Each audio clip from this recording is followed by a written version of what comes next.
Hey hello everyone, welcome to back my YouTube channel. तो guys IVF जो होता है उसमें बीटा एचसीजी की वैल्यू किस तरीके से समझते हैं, लो कितनी होती है और लो होने पर क्या करते हैं, यही आज हम जानने वाले हैं। क्योंकि आईवीएफ जो होता है उसके बाद से जब भी प्रेगनेंसी टेस्ट करते हैं बीटा एचसीजी की वैल्यू देखी जाती है तो काफ़ी सारे पेशेंट्स की वैल्यू कम आती है, काफ़ी लो आती है। तो आईयूआई हो चाहे नेचुरल प्रेगनेंसी हो, उनकी जो वैल्यू होती है वो 5 से लेके 25 तक होनी चाहिए। और 5 है तो वहाँ पे प्रेगनेंसी है, लेकिन हेल्दी है या फिर नहीं इसमें डाउट होता है। क्योंकि 25 के अगर ऊपर है तो वहाँ पे हेल्दी प्रेगनेंसी हो सकती है, और 25 के अगर नीचे है बीटा एचसीजी की वैल्यू तो ये आपको काफ़ी कन्फ्यूजन करने वाला मोमेंट हो जाएगा। क्योंकि वहाँ पे बीटा एचसीजी लो हो रहा है तो आपको रिपीट करवाना पड़ेगा। अगर रिपीट करते हो आप 1 या 2 दिन बाद तो वहाँ पे बीटा एचसीजी की वैल्यू डबल होते हुए नज़र आनी चाहिए, तभी जाके आपकी प्रेगनेंसी हेल्दी है या फिर प्रेगनेंसी कंटिन्यू करने के चांसेस होते हैं।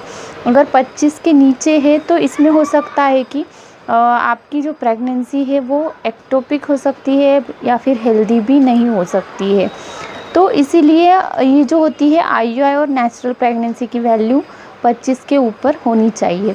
अब रही आईवीएफ की बात, तो आईवीएफ में आपकी जो बीटा एचसीजी वैल्यू है वो 18 से लेके 200 तक होनी चाहिए।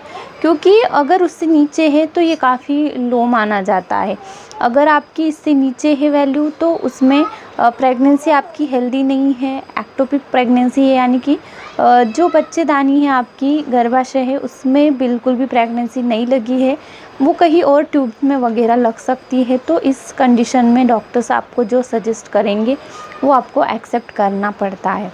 क्योंकि अगर एक्टोपिक प्रेगनेंसी है आपकी तो आपको वहाँ पे एबॉर्शन करना ही पड़ेगा। यहाँ पे आप प्रेगनेंसी कंटिन्यू नहीं कर सकते क्योंकि आपकी जान को भी खतरा हो सकता है। तो इस तरीके से ये दोनों मैंने बातें आपको बताई कि बीटा एचसीजी की वैल्यू नेचुरली या फिर आईयूआई और आईवीएफ में कितनी होनी चाहिए।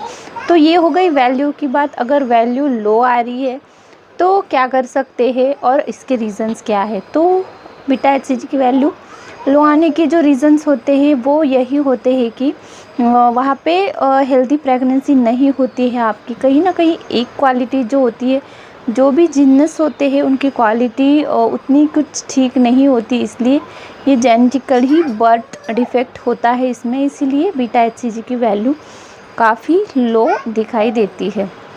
अगर हेल्दी प्रेगनेंसी है तो बीटा एचसीजी की वैल्यू अच्छी खासी आती है। और हर अब नेक्स्ट टाइम अगर रिपीट चेक कर रहे हो 2 दिन से 3 दिन से तो उसके बाद वो डबल होते दिखाई देती है। ये तीनों भी प्रेगनेंसी में, चाहे किसी भी तरीके की प्रेगनेंसी हो, उसमें बीटा एचसीजी की वैल्यू डबल होनी ही चाहिए जैसे जैसे आप रिपीट टेस्ट करते हैं। अब रिपीट टेस्ट जब लो आता है वैल्यू तभी आप करते हो, अदरवाइज़ आपको करने की कोई ज़रूरत नहीं है। अब बीटा एचसीजी की वैल्यू अगर आपकी बहुत लो आ रही है तो वहाँ पे क्या करना है, उसमें आप बिल्कुल कुछ भी नहीं कर सकते हो। बस आपको ख्याल इतना रखना है कि आप वहाँ पे बेड रेस्ट कर सकते हो। बेड रेस्ट में भी आपका एक बात ध्यान में रखना है कि 100% बेड रेस्ट वहाँ पे नहीं करना है। नॉर्मल सी एक्टिविटीज़ भी करना चाहिए ताकि ब्लड सर्कुलेशन, ब्लड सप्लाई अच्छे से बना रहे। और हल्की फुल्की एक्सरसाइजेस भी करनी चाहिए। डाइट का ध्यान रखना चाहिए, जो गर्म चीज़ें हैं वो नहीं खाना है। अब वो क्लाइमेट के ऊपर डिपेंड होगा कि गर्म चीज़ें, ठंडी चीज़ें। अगर मौसम ठंडा है और आप ठंडी चीज़ें खा रहे हो तो वहाँ पे आपको कोल्ड कफ खांसी वगैरह भी हो सकता है, तो इन्फेक्शन का भी खतरा होता है।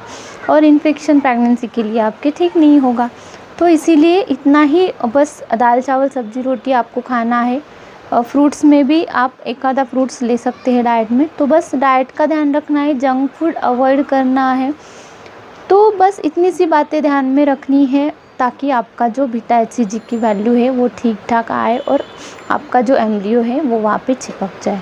तो आई होप कि आपको वीडियो पसंद आई होंगी। वीडियो पसंद आई तो लाइक शेयर सब्सक्राइब करना नहीं भूलना है। तो चलिए फिर मिलते हैं किसी नेक्स्ट इन्फॉर्मेशन को लेकर।